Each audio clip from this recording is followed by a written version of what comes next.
The security guard's voice crackled through my earpiece. "We've got a situation at the side entrance." I was standing at the altar, about to say my vows, when my mother burst through the door, screaming. And honestly, watching them drag her out was the most satisfying moment of my life. If you've ever been betrayed by the people who were supposed to protect you, this story is going to be different. Hit that subscribe button because this is about to get intense, and trust me, the revenge is worth the wait.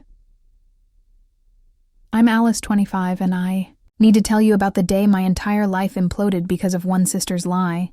Growing up in suburban Michigan, our house was this faded yellow 2-story that my dad always said he'd repaint, but never did. Mom ran a small catering business from our cramped kitchen, and Dad worked the assembly line at the local manufacturing plant. We weren't rich, but we got by. From the moment my younger sister Kayla was born, it was crystal clear who the favorite was. I'm not being dramatic. I'm talking about the kind of blatant favoritism that makes you question your entire childhood. Kayla could bring home a C-, and Mom would act like she'd won a Nobel Prize. Meanwhile, I'd walk in with straight A's, and Dad wouldn't even look up from his phone. One time, Kayla literally set the kitchen on fire trying to make toast. Flames, smoke alarms screaming, the whole 9 yards. And my parents laughed. I thought it was adorable. When I accidentally broke a plate that same week, I got lectured for 20 minutes. But I learned to deal with it.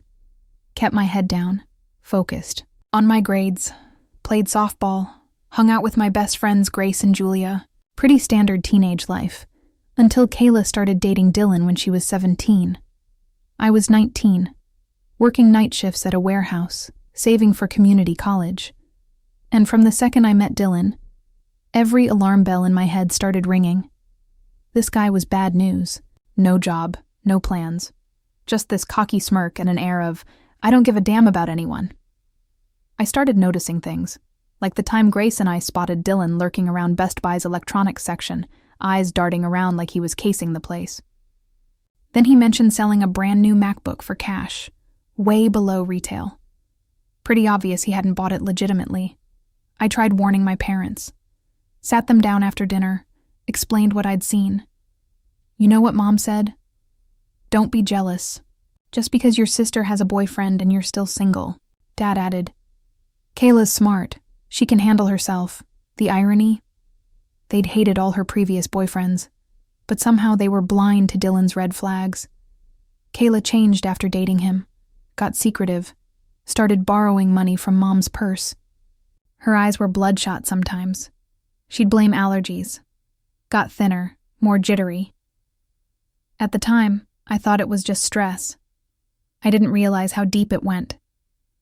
Dylan would show up at midnight honking his horn, and they'd let Kayla go. He'd come to family dinners obviously high, and they'd act like everything was fine. One night at 2 a.m., I saw him through my window trying to break into our neighbor's car with a Slim Jim.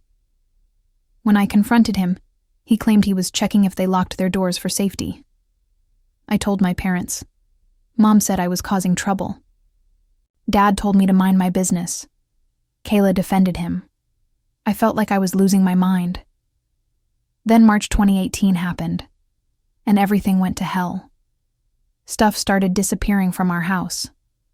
First Mom's jewelry, a gold necklace from her grandmother, expensive rings. Then Dad's Seiko watches from his 25-year work anniversary. He actually accused me first, saying I must have taken it. I literally had my own job. I didn't need to steal. Then electronics vanished. Our iPad, Mom's laptop for her catering business. Nothing was disturbed. No broken windows. No forced entry. Obviously someone with access was taking things. Kayla started acting even stranger. She'd flinch whenever the missing items were mentioned.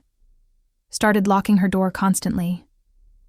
I'd see her whispering frantically on the phone, hanging up when someone walked by, and Dylan stopped coming around as much.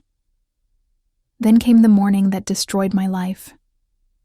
I was getting ready for work when I heard Kayla screaming from upstairs. I ran up thinking something was wrong and found her in the hallway, pointing at me, tears streaming down her face. Mom and Dad came running. That's when she launched into this whole performance. Said she'd caught me sneaking into their room at night, going through their things. Spun this detailed story about staying up late studying.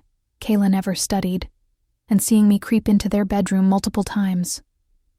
I tried explaining I was literally at work during those times. Had timesheets, security logs. I was online gaming with Grace and Julia after shifts. They could vouch for me. I pulled up chat logs on my phone. My parents wouldn't even look at the evidence. Here's the messed up part. Kayla knew exactly where everything had been taken from. The jewelry was in Mom's green box on the top closet shelf. Dad's watch was in his sock drawer, third drawer down. How would she know those specific details unless she was involved? But my parents had tunnel vision. Dad started yelling about how he knew I was trouble. Mom was crying, saying she couldn't believe her daughter would do this. Meanwhile, Kayla stood there fake crying, glancing at her phone. I tried calling them out. Asked Kayla how she knew such specific details. Asked why none of her stuff was missing. Asked why there were no signs of break-in if I was supposedly sneaking around at night. Every time I opened my mouth, Dad shut me down.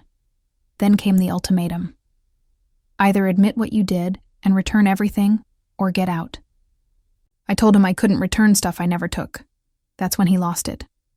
I started throwing my clothes into garbage bags and said I had 1 hour to pack up 19 years of my life. Want to know the worst part? While I was frantically packing, shaking so bad I could barely grip anything, I could hear Kayla on the phone in her room, actually laughing. My world was crumbling, and she was laughing. Mom just stood in the kitchen crying, doing nothing to help. Dad followed me around like I'd steal the furniture. After 19 years of being a good kid, perfect grades, never in trouble, they thought I was some master thief. I tried reaching out to Aunt Gloria, but Kayla had already gotten to her with some sob story about being scared of me. Same with our cousins, family friends.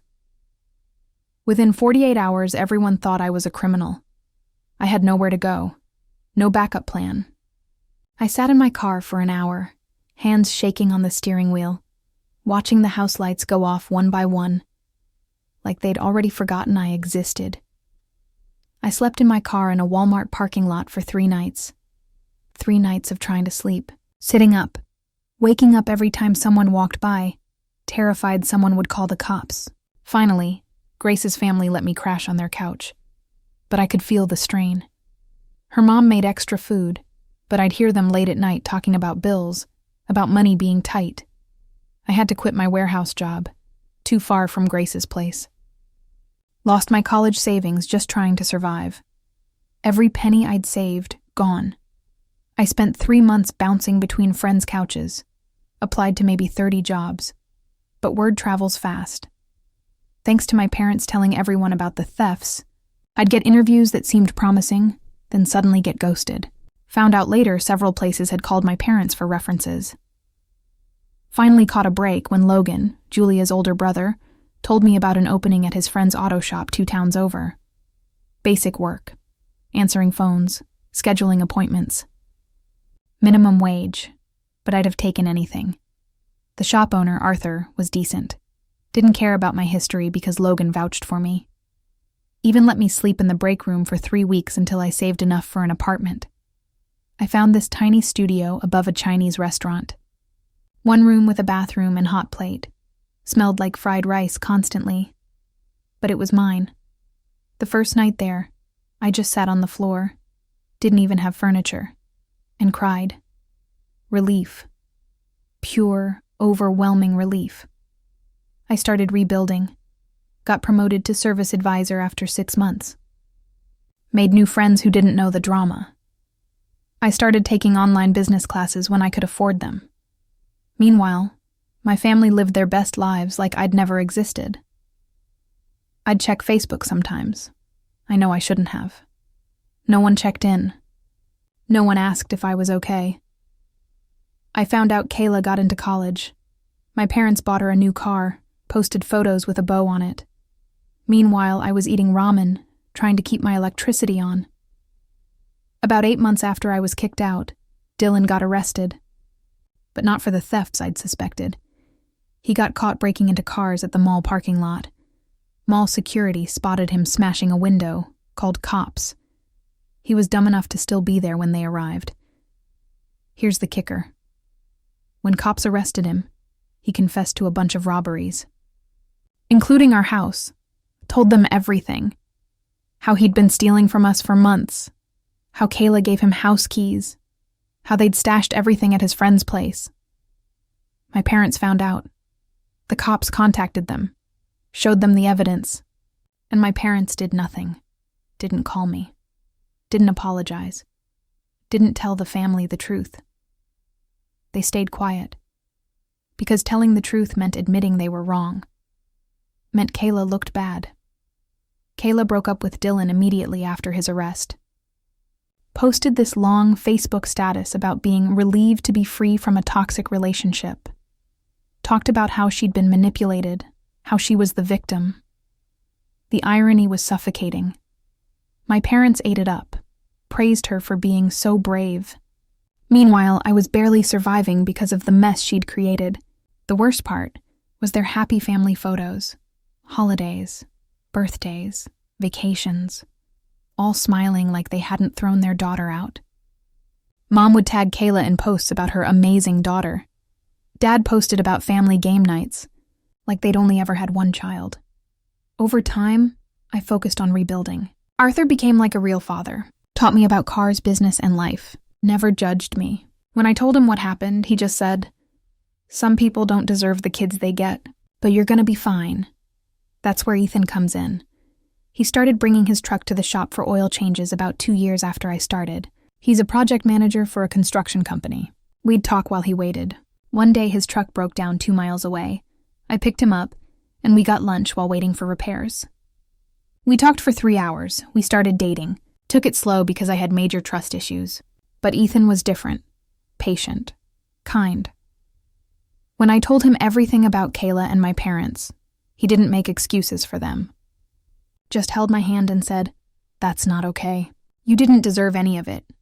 Ethan's family was incredible. His mom Janice hugged me like she'd known me forever. His dad Austin taught me to fish. His sister Sophia invited me to girls' nights. They included me in everything. For the first time in years, I felt like I belonged. Work got better. Arthur expanded, opened a second location, and promoted me to manager. Started making real money. Ethan moved in with me. We got a nice 2-bedroom with an actual kitchen. Adopted a cat named Waffles. Things were finally good. Then Ethan proposed. Simple. Weekend trip to Traverse City, beach at sunset, got down on one knee.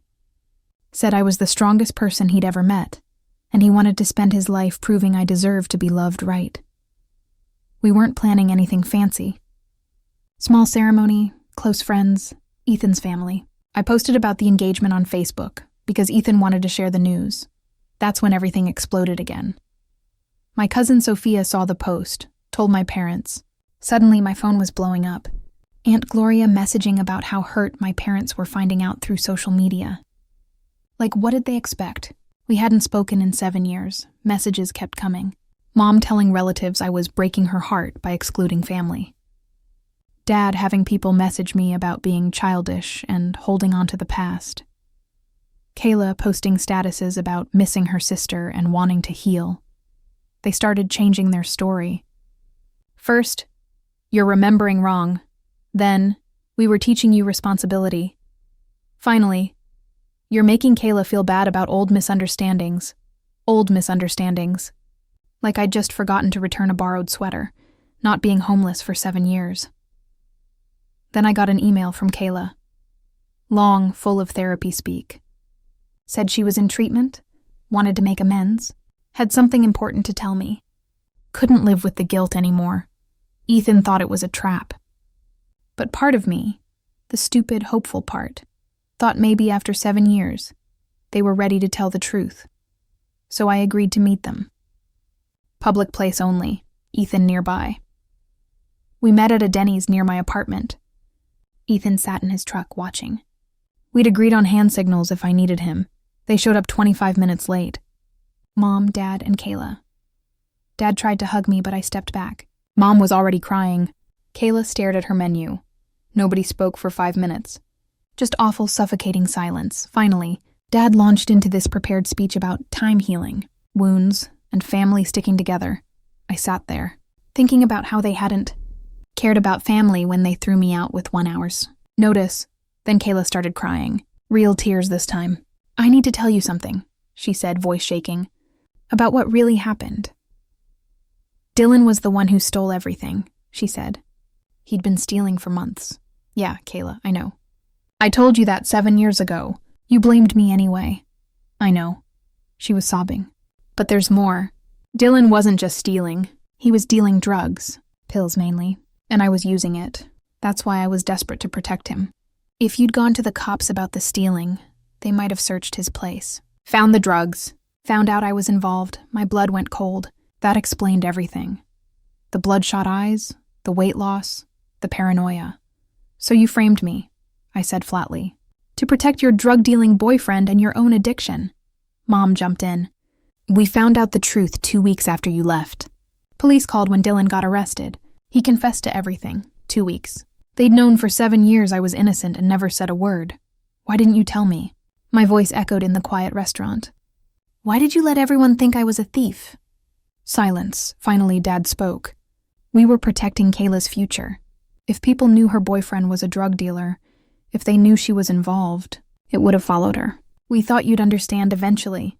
Understand? I was homeless. I slept in my car. I lost my job, my savings, my entire life. And you thought I'd just understand? You were always so strong," Mom said through tears. "So independent. We knew you'd land on your feet. But Kayla needed us. I was 19 years old. I was your daughter, too. Didn't I need you?" No answer. I asked the only question that mattered. "If I hadn't gotten engaged, would you have ever told me?" The guilty silence told me everything. Then, unbelievably, Dad tried to move forward like the confession fixed everything. Started talking about the wedding, about walking me down the aisle, family photos, moving past this. Mom chimed in about wedding planning, inviting extended family, and healing. Kayla asked if she could be a bridesmaid. Something inside me snapped. "Let me tell you what 7 years were like," I said, eerily calm. "I slept in my car. I lost my job, lost my college savings, bounced between friends' couches, got rejected from jobs because you told everyone I was a thief. I ate ramen because that's all I could afford, had panic attacks in parking lots, all while you bought Kayla a car and posted happy photos like I never existed." I looked at each of them. "You could have called me 2 weeks after you kicked me out. Could have told the truth, but you didn't. Because protecting Kayla's reputation was more important than my entire life." "We're still your parents," Dad said. "No. Parents protect their children. You protected one by destroying the other. You don't get to claim that title anymore." I stood up. "You're not invited to my wedding." Dad's face went red. "I have a right to be at my daughter's wedding." "Really? Where was that right when you threw me out? Christmas 2018? My 21st birthday I spent alone? Any of the 7 years you pretended I didn't exist?" They got loud. Dad said I was unreasonable. Mom cried harder. "Kayla is trying to get diners to sympathize." That's when Ethan walked in. Put his hand on my shoulder and said in this perfectly calm, ice-cold voice, "I think it's time for you to leave." We turned to go, and Kayla grabbed my arm. "We'll come to the wedding anyway. Family belongs together." I looked her dead in the eyes. "Security will throw you out if you try." Mom started wailing. Dad threatened to tell everyone the real story. "Go ahead," I said. "I have nothing to hide anymore." Ethan drove us home because I was shaking. Didn't realize I was crying until we got back and Waffles came running, meowing anxiously. I sat on the floor and sobbed while Ethan held me. After that, my family went scorched earth. Started a Facebook smear campaign about how I was tearing the family apart and refusing to forgive honest mistakes, Aunt Gloria shared. Everything with crying emojis. The narrative they spun was insane. They'd made one small mistake, apologized profusely, and I was being vindictive. Completely left out the 7 years of struggle and silence. Ethan's sister Sophia works in event security. She immediately said we needed professional security for the wedding. I didn't want to believe my parents would crash it, but she insisted. People who feel entitled to your life don't stop just because you tell them no, she said. They escalate. She was right. We hired a small security team, gave them photos of my parents and Kayla. No one gets in without being on the list, no matter what story they tell. The first attempt happened during setup the day before. Sophia radioed me. There's a woman claiming to be one of your bridesmaids. It was Kayla, dressed nicely, trying to look helpful. When she saw me, she tried to smile. I just wanted to help set up, she said sweetly. You thought you could sneak Mom and Dad in. Where are they? Her face fell. They're in the parking lot. No, I nodded to Sophia. Escort her out. As Sophia walked Kayla out, my sister started crying, saying I was cruel, saying I'd regret this. The second attempt was bolder. On the day of the wedding, Dad showed up at the main entrance in a full suit, trying to walk right past security. I'm the father of the bride, he announced confidently. There must be confusion with the list. The security guard didn't budge. Sir, you're not on it. Well, then your list is wrong. I'm her father. I have every right. Sir, I need you to leave. That's when Dad started yelling about how he'd paid for my entire childhood, how he'd raised me, how he deserved to be there. Other guests stopped to watch. 2 security guards physically escorted Dad to his car. I watched from upstairs, and I could see him gesturing wildly, still yelling, but the worst attempt came during the ceremony itself. Ethan and I were at the altar, middle of our vows. I was telling him how he'd saved me, shown me what real family looked like. Beautiful moment of silence. Then the side door burst open. Mom came running in, literally sprinting down the aisle in heels, screaming, "Stop! Stop the wedding!" Every single person turned. The officiant stopped mid-sentence. Ethan's hand tightened on mine. I have a right to be here, a right to see my baby get married. Kayla came in behind her, pretending to calm Mom down while actually making it worse. Austin, Ethan's dad, stood up from the front row. He's this big, quiet guy who doesn't talk much. Get out, he said simply, not yelling, just firm. You can't tell me to leave my own daughter's wedding. I just did. Get out! Sophia and her team moved in. They surrounded Mom and Kayla, gave them one chance to leave voluntarily, and when they refused, physically escorted them out. Mom was wailing the entire way about how we were humiliating her, how she just wanted to see her daughter get married. Kayla was crying but also taking video on her phone, probably for social media. The whole thing took maybe 3 minutes but felt like an hour. Then Ethan squeezed my hand and said to the officiant, "Where were we?" And we continued, finished our vows, exchanged rings, kissed, and everyone stood up and cheered. Real, genuine cheering, because they knew what those interruptions meant. The reception was beautiful. Grace and Julia gave a speech about friendship and chosen family. Arthur said he was proud to have watched me grow. Then Janice, Ethan's mom, stood up. "I want to welcome Alice officially into our family," she said. "Not because of marriage, though we're thrilled, but because she's already a family. From the first time I met her, I saw a young woman who'd survived things that should have broken her, who kept going when most would have given up, who built a life from nothing." She looked directly at me, tears in her eyes. "Alice, I'm so proud to call you my daughter. Not my daughter-in-law. Daughter, welcome home." I ugly cried through the whole thing. It was the moment I didn't know I needed. Someone claiming me as their family. After Mom and Kayla were escorted out, they called the cops. Actually called them, claiming they were being unfairly excluded and wanted to press charges. Police showed up, talked to security, looked at the guest list, and basically told my parents they were lucky we weren't pressing charges for trespassing. One officer told Dad, "Sir, you're not on the guest list. You were asked to leave. That's trespassing. Go home." They finally left, but sat in the parking lot for another hour. Sophia's team walked us to our car at the end of the night, just in case. The next day, I woke up married, happy, and with about 50 angry messages. Most were calling me cruel, heartless, ungrateful. How could I have my own mother thrown out? Aunt Gloria sent a long text about Mom, crying herself to sleep. Kayla posted, "Watched my only sister choose hate over family today." Some wounds never heal because some people don't want them to. So I did what I should have done years ago. I told the truth. Ethan's sister helped me write one comprehensive post explaining everything. The thefts, the false accusation, the 7 years of struggle. The fact is, my parents knew the truth for 7 years and never told anyone. Dylan's arrest and confession. The Denny's meeting where they admitted they only came forward because of the wedding. Everything. I posted it. Tagged every family member who'd sent hate. And blocked them all. Some cousins reached out to apologize, saying they'd had no idea. A few said they'd always suspected something was off, but hadn't wanted to cause drama. But most, radio silence. Some doubled down, saying I was airing dirty laundry, making the family look bad, fine by me. I blocked them too.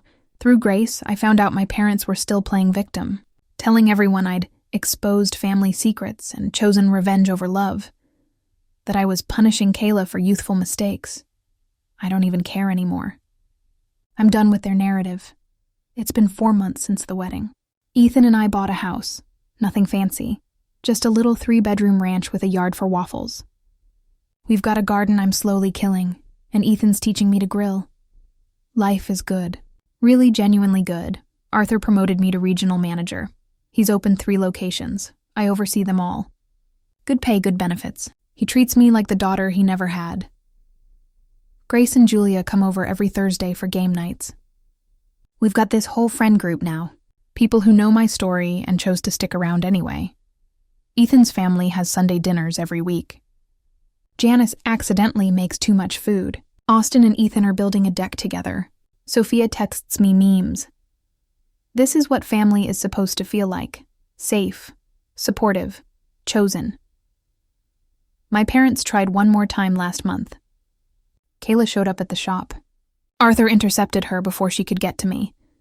She left a 4-page letter on my car. Therapy speak about guilt and healing, explaining Dylan had been dealing drugs, that she'd been using, that she'd been scared. Said she's clean now, in recovery, seeing a therapist. Good for her. Genuinely. I'm glad she's getting help, but it doesn't change what happened.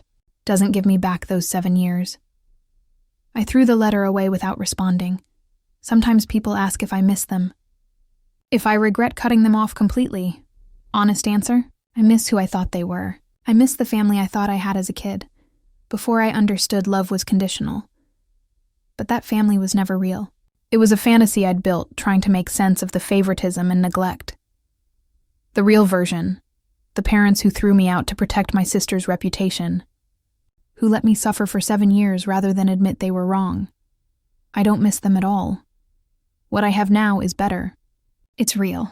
It's people who chose me, not because of blood, but because they actually care. So yeah, that's my story.